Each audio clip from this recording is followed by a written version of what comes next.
Hello, this is Krystal and thank you for joining me for this week's First Chapter Friday. Today I will be reading from the beginning of Leah Johnson's You Should See Me in a Crown. Chapter 1. I'm clutching my tray with both hands, hoping that Beyonce grants me the strength to make it to my usual lunch table without any incidents. I shudder at the thought of a slip that douses me in ranch dressing, or a trip that lands me in the lap of one of the guys from the wrestling team. Or, worse, a video of that fall blowing up on Campbell Confidential, the gossipy, Twitter-esque app some senior created a few years ago that has become my worst nightmare. I'm grateful that in a few months all this will be behind me.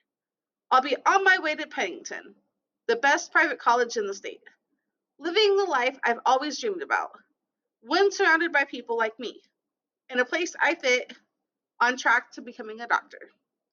It's so close I can taste it. All I need is the email confirming that I got the scholarship. And, lady, watch it. I've got a thing to do.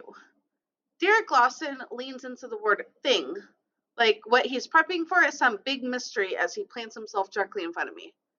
I take a step back, tray still in my death grip, and brace myself. I know what happens next. We all do.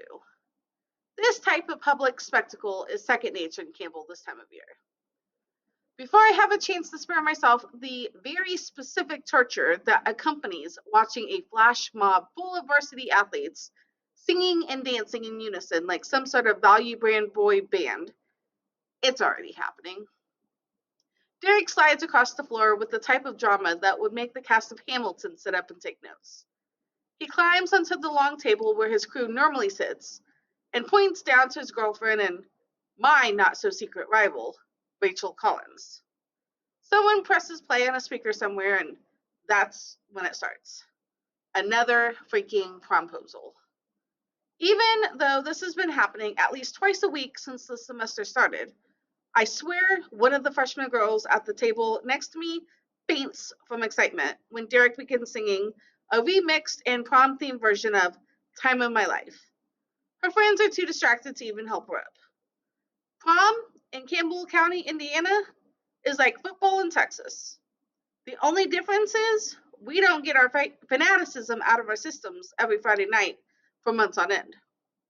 Nope. In Campbell, we just hold it in 11 months and 29 days per year until one day we explode. The whole town, covered in a heap of sequins and designer tuxes and enough hairspray to fuel the Hindenburg. It might be impressive if it weren't so ridiculously, obnoxiously annoying.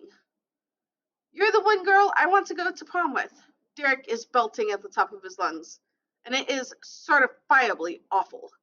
But no one seems to care. The girls from the prom squad come in from the hallway, where they must have been lying in wait, fully decked out in their uniforms, and grab their partners from the basketball team. And suddenly, they're doing full dirty dancing choreo and not missing a beat. The entire cafeteria is watching the show, and I sort of want to die. My stomach threatens to bring up the granola bar I ate for breakfast just at the sight.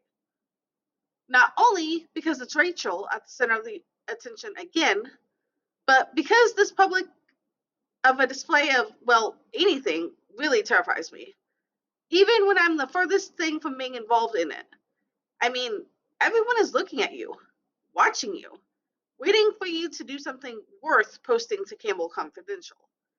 The idea of people's eyes being on me for any longer than the time it takes for me to pass out their sheet music before concert band rehearsal makes me undeniably anxious.